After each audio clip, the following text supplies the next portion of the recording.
Hi everyone, I'd like to show you a technique of making nice painty papers, and if we will have time, what I'm going to do with the painty papers. Now, I've been watching a lot of videos on YouTube lately, and I've stumbled upon one video that showed how to do simple abstract, and he was using a fan brush to make his abstract.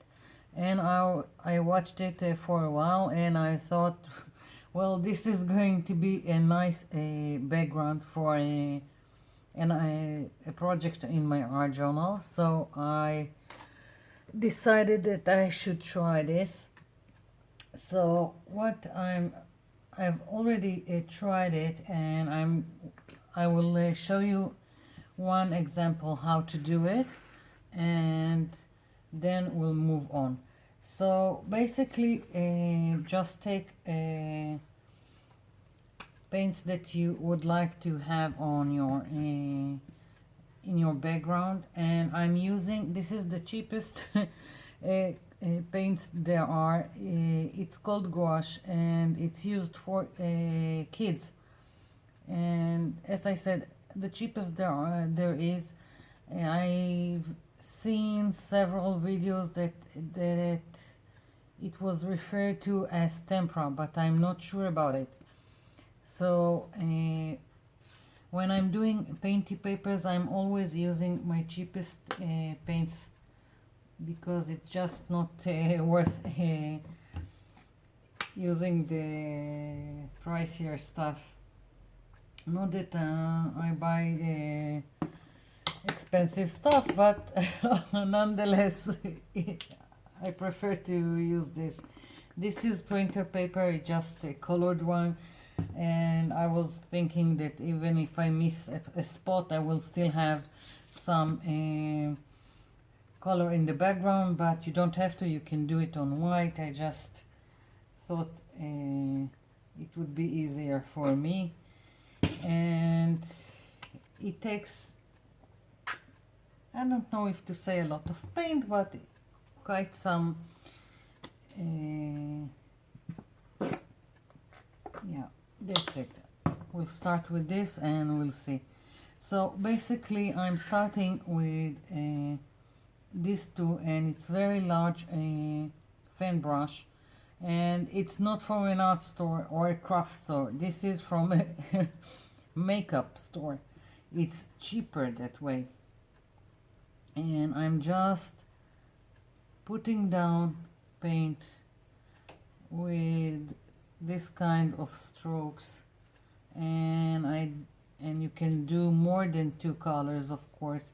I'm putting down paint, and I'm leaving the white for last, so I will have variations in the colors. And as I said, you don't have to use only two for the beginning, you can use more. Depends what you want in your background.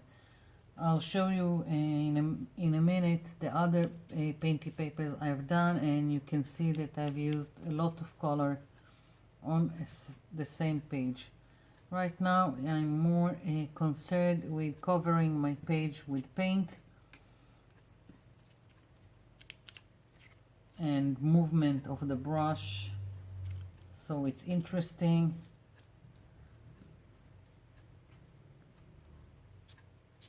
Like so. And now I'm dipping into the white, and I'm moving around my page and just adding where I think I need it. And by going back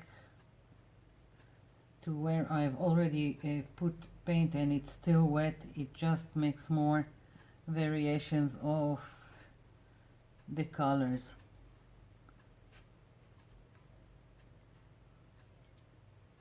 It's still wet, so I can play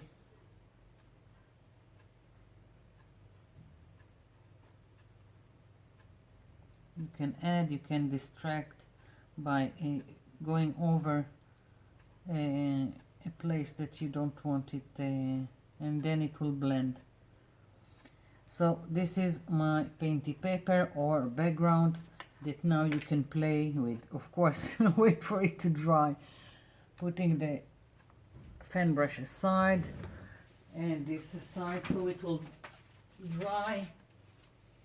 Just so you can see, here I've made the same kind of background in my book art journal, and I will work on it in a later date, but I had leftover paint, so I've put it here.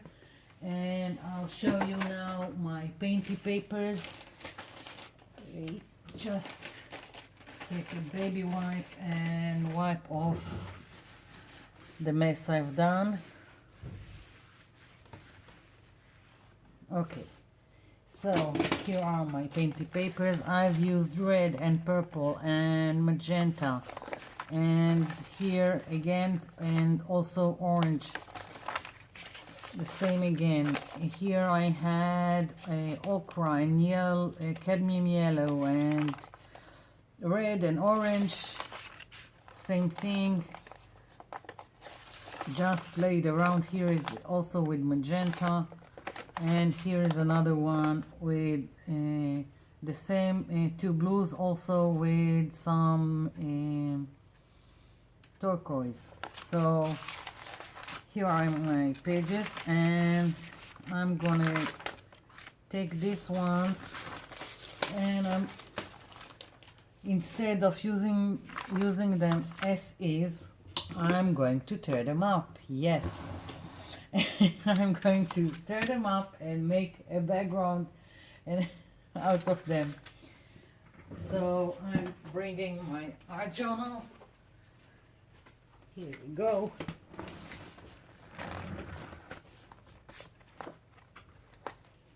Yeah. We'll work here. I'll work here. Putting something underneath, just because I'm going to use a lot of glue. Always glue in hand, on hand. White glue, regular white glue. I haven't diluted it. And starting to tear. If you are frustrated, angry, you can start tearing painty papers. It's relaxing.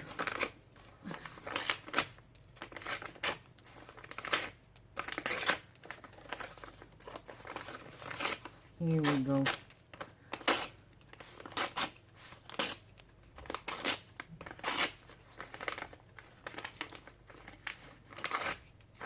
So now the only thing to know about this, that I'm gonna use the pieces that have straight edges. I'm gonna use them on the straight edges of my page. It's easier that way. So I'll take the corner and of course place it here, and I'm also putting glue on top, so it's going to get sealed also. And just going around and gluing pieces. I got this idea, I saw a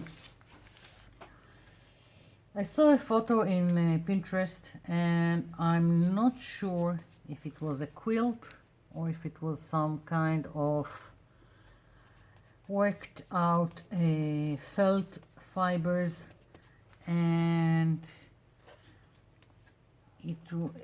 I don't know why, but it gave me this idea to take painty papers, rip them up and doing something like that. So that's my crazy idea for the day, as usual. So I'm going to continue gluing down these pieces until I cover the whole page, and I'll be back when I'm done because it's boring to see me gluing pieces. I'll be back. I'm back. So here's my background. The only thing I've done is, except waiting for it to dry, I went with black permanent marker all around the edges just to tuck everything in. And this time, sometimes I like this edges, the torn pieces, but right now it doesn't go with what I want to do. So I'm going to take a red permanent marker and just go over all this, and it doesn't have to be red, it could have been orange. Now if this kind of very colorful background doesn't work for you, you can always tone it down. There are several methods to tone down a busy background. The most used technique that I've saw until now is watered down gesso and going all over the page. I don't know, I don't really like it. Like here with all these warm colors, I would not use a white gesso to tone it down. I would take an acrylic that will go with this kind of like some kind of yellow, and dilute it with water and then tone down my page, or orange, very light orange, or peach, something like that, that will work with the warm colors. In other cases you can use gesso or acrylics, or you can also use a brayer and go all over your page with a lighter color, so to tone down your page. I like it as is. I'm leaving it like this, and I think I covered all the really light areas, and I'm just going to draw some like a silhouette, but I'm gonna draw it by hand. Or now that I think about it, I have a new stencil that I haven't used yet, so maybe it's time to use it. So I'll pause for a minute, I'll take it out of the binder, and I'll be back. I'm back. So here's the stencil that I want to use, and what I'm planning to do is take this fine liner and just go over all the outlines like so. I hope you can see what I'm doing. I'm just drawing out the outlines of the shape from the stencil, and once I've finished, then I'll take a black permanent marker and go and fill the inside. So that's how I'm planning to do an accurate print of the stencil, instead of trying with a sponge and an acrylic paint. So that's what I'm going to do. It's gonna take me a while but I'll be back once I'm finished.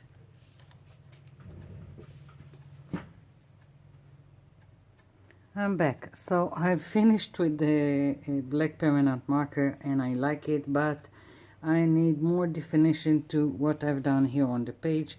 It's very dark, so I'm gonna try, and in the hopes that my white Posca pen will cooperate, I'm going to go all over the outlines and like this, and it does, it did, it's cooperating. So I'm going to do this, and when I'm finished, because this is also going to take quite some time to go all over the outlines, I'll be back.